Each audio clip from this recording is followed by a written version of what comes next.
The floorboards of the Hope Springs Town Hall were cold enough to bite through the thin soles of a woman's shoes. Lynn felt the chill creep into her bones, a cold that had nothing to do with the January winds whipping outside and everything to do with the 7 pairs of eyes that had dismissed her. She stood on the low-planked stage beside Reverend Michael, a man whose kindness felt stretched thin, like old linen. Her dress, a dark, serviceable red, was the finest thing she owned, stitched with careful, tiny seams that spoke of a life where small things had to be made to last. It did not matter. 7 times, a man had been called from the pews. 7 times, a farmer or a ranch hand or a shopkeep had walked up, looked her over from head to toe, and given a short, sharp shake of the head. Some muttered about her being too small, others about her being foreign. One man just grunted and turned his back without a word, the rejection a physical blow that made the crowd titter with a cruel, nervous energy. The Reverend cleared his throat, the sound loud in the tense silence. It seems there are no more takers today. His gaze was pitiful, and that was worse than the scorn. He was about to suggest the poor farm, she knew it. She kept her chin high, her hands clasped in front of her, the only sign of her turmoil the whitening of her knuckles. She would not weep. She had crossed an ocean and half a continent to be here. She would not be broken by the judgment of men who smelled of chewing tobacco and damp wool. But as the Reverend opened his mouth to deliver the final verdict, a sound scraped from the back of the hall. It was the sound of a heavy chair being pushed back, of heavy boots on old wood. A figure rose from the shadows near the door, a man so large he seemed to block out the grey light from the windows behind him. He moved down the center aisle, and the murmuring crowd fell silent, parting for him as if he were a force of nature. He was a mountain man, that much was clear. His hair was long and dark, falling past his shoulders, and his beard was thick and untamed. A heavy coat made of some kind of animal hide was draped over his massive frame, and his hands, hanging at his sides, looked big enough to palm a boulder. He stopped at the foot of the stage, ignoring the Reverend entirely. His eyes, a startlingly clear grey, found Lynn's and held them. He did not look her up and down. He did not assess her worth like a mare at market. He simply looked at her face, into her eyes, for a long, quiet moment. Then his voice came, a low rumble that seemed to vibrate through the floor. "I will take her." The silence in the hall curdled into disbelief. Reverend Michael stammered, "You, sir? But you understand the arrangement? A wife?" The mountain man's gaze did not waver from Lynn. "I understand what a wife is." He pulled a small leather pouch from his belt, and the clink of coin was sharp and final. He tossed it onto the stage, where it landed with a heavy thud near the Reverend's feet. "That's for the town's trouble." He lifted his chin slightly, a silent command. "Come down." For the first time all day, someone had spoken to her directly, as if she were a person and not a problem to be solved. Lynn took a slow, deliberate breath, let her hands fall to her sides, and walked to the edge of the stage. She did not need the steps. She simply stepped down onto the floor, her red dress a stark slash of color in the drab hall. He did not offer a hand. He just turned and started walking toward the door, expecting her to follow. And she did. She walked past the 7 men who had refused her, past the whispering women and the wide-eyed children, and followed the enormous, silent man out into the biting winter air. The journey into the mountains was made in a silence as vast and profound as the landscape itself. Hawk, he had given his name in a single, gruff word to the clerk who'd made the union official, handled the reins of the 2 sturdy horses with an easy competence, his large hands gentle on the leather. Lynn sat beside him on the wagon bench, a thick wool blanket he'd silently handed her wrapped tightly around her shoulders. The town and its judgments fell away behind them, swallowed by the thickening snowfall. They climbed higher, the road narrowing to a rugged track carved into the mountainside. The world became a study in white and gray, the snow-laden pines, the granite cliffs, the heavy, bruised sky. It was a beautiful and intimidating place, and this man beside her seemed a part of it, wild, quiet, and unyielding. She studied him from the corner of her eye. He did not seem to feel the cold, his profile set against the swirling snow like something carved from the very rock they passed. He did not speak, ask questions, or offer explanations. The silence wasn't angry, she decided. It was full. It was the quiet of a man long accustomed to his own company, who saw no need to fill the air with useless words. She clutched the small, cloth-wrapped bundle in her lap, everything she owned in the world. She had been terrified in the town hall, a brittle fear that threatened to shatter her composure. But here, beside this stranger, moving deeper into a formidable wilderness, a different feeling began to settle in her heart. It was not peace, not yet. But it was a quiet sense of possibility. He had chosen her when no one else would. He had looked at her, not through her. For now, that was enough. As dusk began to bleed purple into the grey sky, he finally pulled the horses to a halt. Ahead, nestled in a small clearing and sheltered by a stand of towering firs, was a cabin. It was not large, built of thick, dark logs chinked with mud, a plume of smoke curling from its stone chimney. It looked solid, rooted, a fortress against the encroaching storm. Hawk tethered the horses and, without a word, lifted her small bundle from the wagon bed before striding toward the door. Lynn slid down from the bench, her legs stiff from the cold and the long ride. She followed him, her boots sinking into the deep snow, and paused at the threshold. This was it. Her new life. The place where the silence would either become a home or a prison. The inside of the cabin was one large room, dominated by a great stone hearth where a low fire crackled, casting dancing shadows on the rough-hewn walls. The air was warm and smelled of wood smoke, pine, and something savory, a stew perhaps, simmering in a pot over the flames. It was a man's space, stark and practical. A sturdy wooden table and 2 chairs stood in the center. A large bed, covered in thick furs, occupied one corner. Against the far wall were shelves stacked with supplies, jars, tins, and sacks of flour and beans. It was simple, but it was not unclean. Everything had its place. Hawk set her bundle down on a small cot near the hearth, the space clearly meant for her. "That's yours," he said, his voice still a low rumble. Fire's warm there. He then turned away, shrugging off his heavy coat and hanging it on a peg by the door. He moved about the cabin with an economy of motion, adding a log to the fire, checking the stew, his presence filling the small space without overwhelming it. Lynn stood frozen for a moment, the warmth a welcome shock after the biting cold of the journey. She slowly unwrapped the blanket from her shoulders and folded it neatly, placing it at the foot of her cot. She did not know the rules here, what he expected of her. Was she a wife or a housekeeper? A partner or a possession?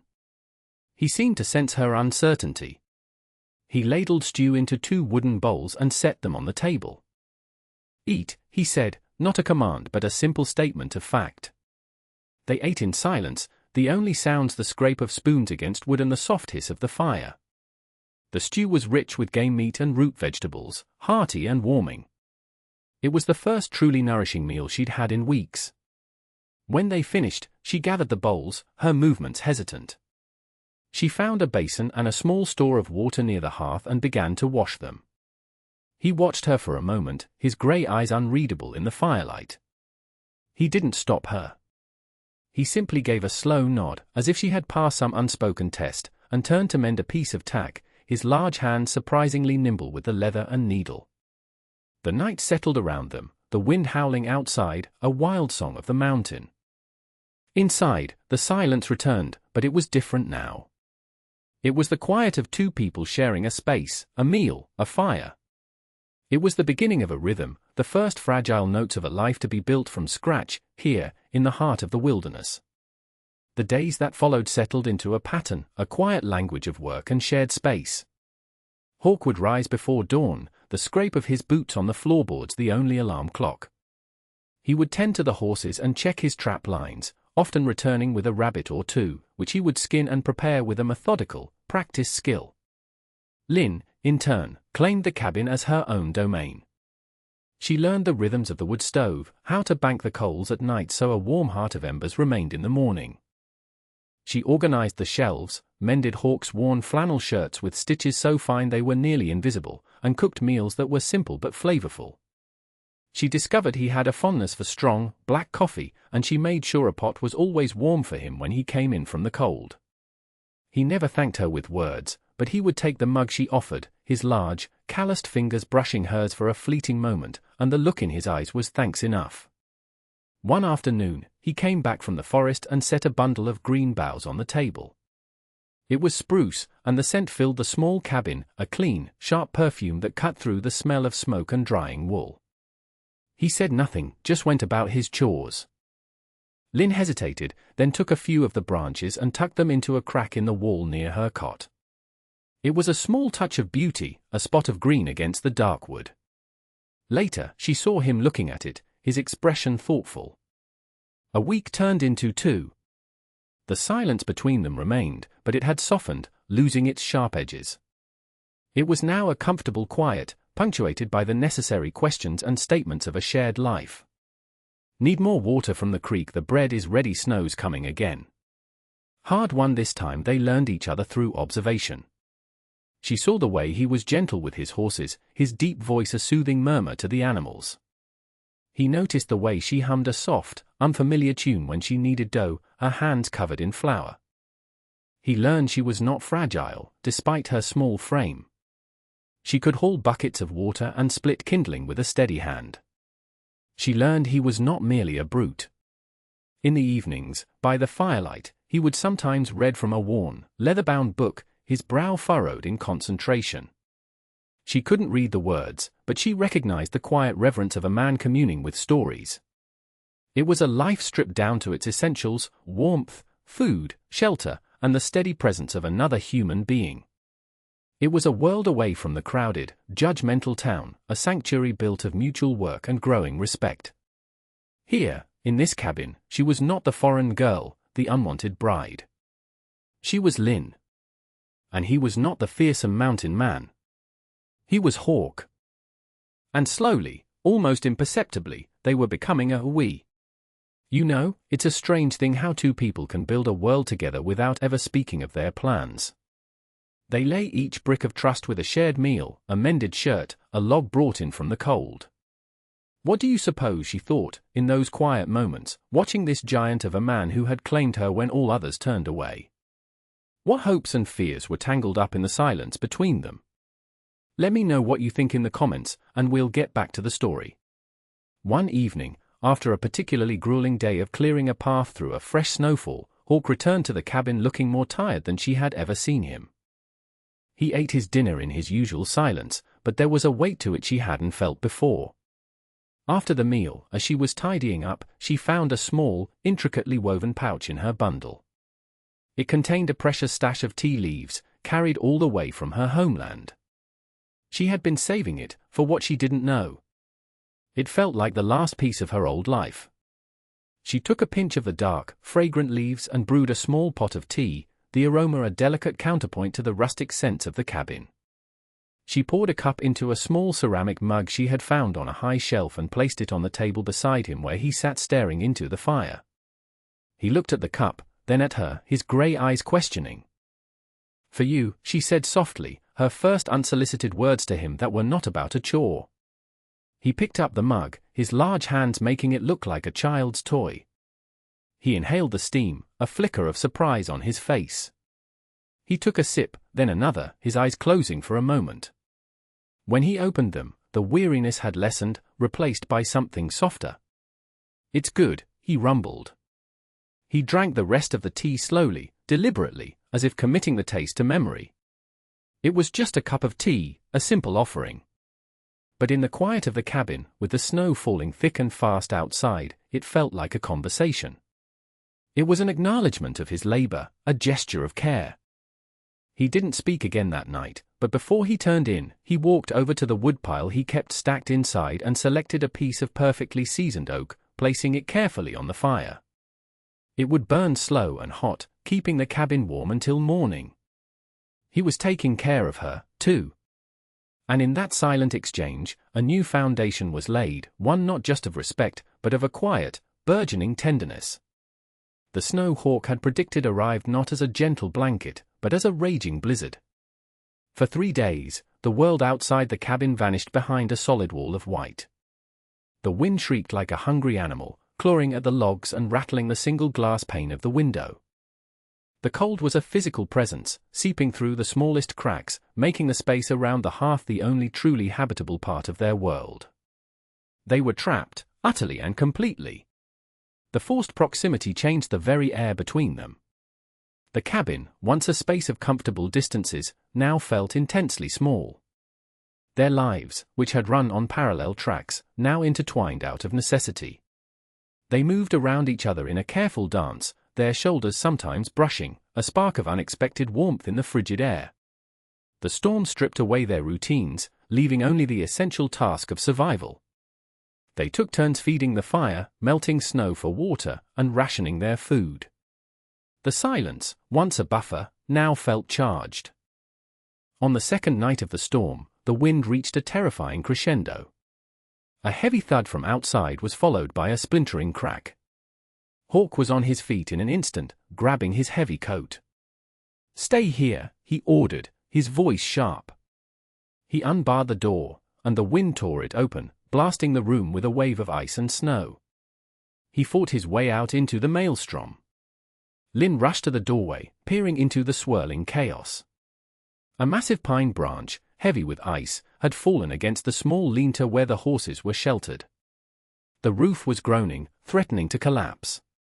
She watched, her heart pounding, as Hawk, a dark figure against the blinding white, used his immense strength to haul the branch away from the structure. He worked with a fierce, desperate energy, the wind whipping his long hair across his face. When he finally stumbled back inside, covered in snow and breathing hard, she was there with a dry cloth. She didn't think, she just acted. She began to brush the snow from his hair and coat, her fingers working quickly. He stood perfectly still, allowing her to minister to him. His eyes were fixed on her face, and in their depths, she saw a raw vulnerability she had never seen before. The fierce mountain man looked, for a moment, like someone who was not used to being cared for. "The horses are safe," he said, his voice hoarse. "Thank you," she whispered, her hand stilling on his shoulder. It was the first time she had thanked him for anything. His gaze held hers, and in that moment, the storm inside the cabin felt more powerful than the one raging outside. The last barriers of their carefully constructed silence seemed to crumble, blown away by the wind and their shared fear, leaving something new and fragile in its place. Later that night, as the storm began to lose its fury, they sat by the fire, the silence between them no longer empty, but filled with the unspoken events of the evening. The shared danger had forged a new kind of bond. Hawk, who rarely spoke of anything but the present, began to talk. His voice was low, hesitant, as if he were pulling the words from a place long locked away. "My father built this cabin," he began, his gaze fixed on the flames. "He brought my mother here. She hated the mountain." Said the silence was too loud. He paused, and Lynn waited, knowing this was a story that could not be rushed. "She left one spring. Just walked back down to the town and never came back. My father stayed. The mountain was all he had left. It's all I've ever had." He didn't speak of his own heartbreak, but Lynn could hear it in the spaces between his words. The story of a boy abandoned by his mother, raised by a grieving father in a beautiful, lonely wilderness. It explained the walls he had built around himself, the self-sufficiency that kept the world at bay. She felt a deep ache of empathy for him. She understood loneliness. She understood being left behind.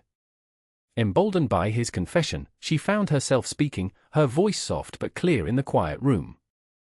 "My family, they are gone," she said, the simple words carrying the weight of a world of pain. "A sickness came to our village. I was the only one, there was nothing for me there. A man in the port town said there were new lives in America. For women who were not afraid of work." She did not need to say more. He understood. They were two solitary souls, adrift in the world, who had found an unlikely harbor in each other.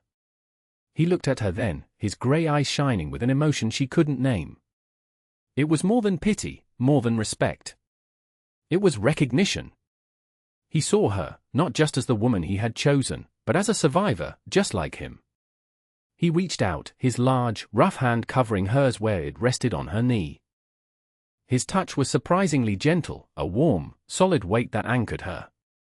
"You're not alone now, Lynn," he said, his voice a quiet vow. The wind had finally died down outside, leaving behind a world blanketed in pristine, silent snow. Inside the small cabin, the fire burned brightly, and for the first time, it truly felt like home.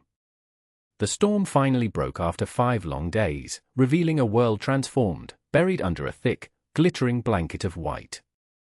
Their supplies, already low, were now critical. A trip to town was unavoidable.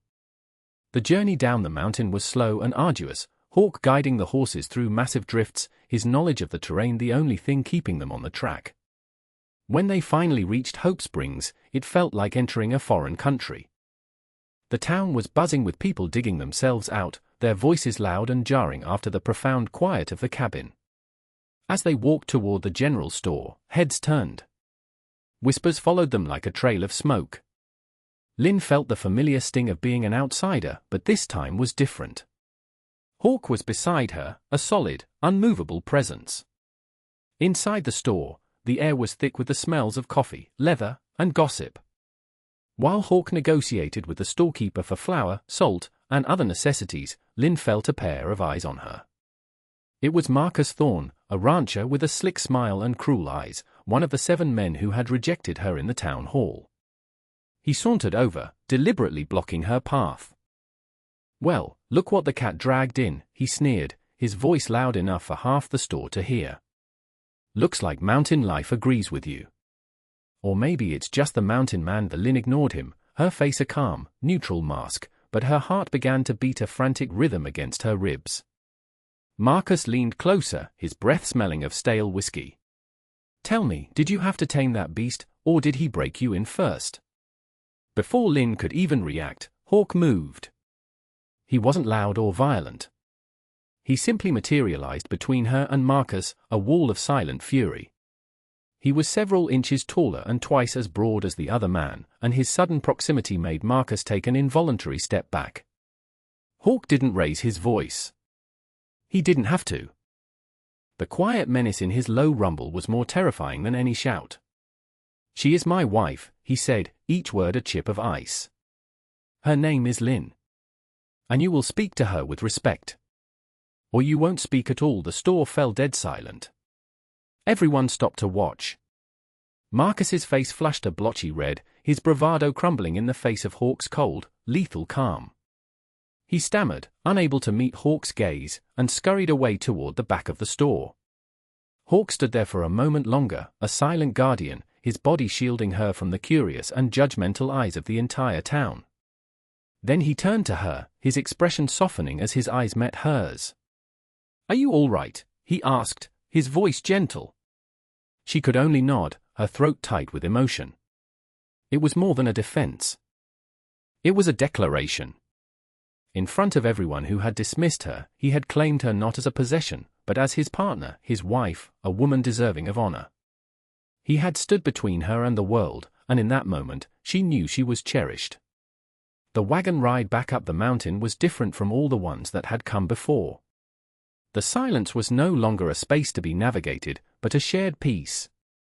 The confrontation in the town had changed everything, burning away the last vestiges of their practical arrangement and forging something new in the fire of public defense. They had left as 2 solitary people bound by a contract. They were returning as a unit, a family of 2. When they reached the cabin, the late afternoon sun was turning the snow-covered peaks a soft shade of rose gold.